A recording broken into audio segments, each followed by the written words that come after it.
點樣增加長距離打中人嘅方法，同分享3種我常用嘅技巧。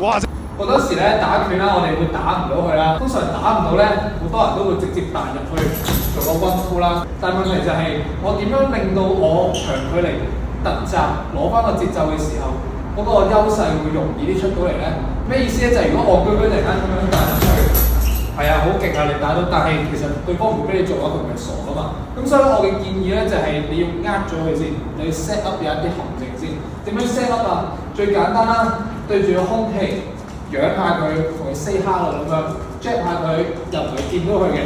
咁對方習慣咗你嗰個節奏啦，佢望住咗你啦，突然間隻腳俾你再打個 one two， 你就個命中率會增加啦。好，咁第二樣嘢啦，就係、我 keep 住做呢一個假動作，對方亦都知道你好中意打 one two 啦。咁咧，其實你只要將個手踭擺橫啲咧，係啦，咁就會變成一個空直啦。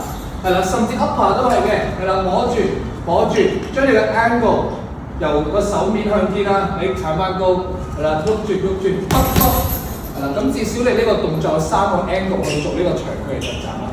摸住，係啦，甚至個人擺喐，唔好俾佢估到你喺邊。one two 係啦，攞翻個距離，喐住，好，係啦，出翻嚟，喐住，好，upper後食，係啦。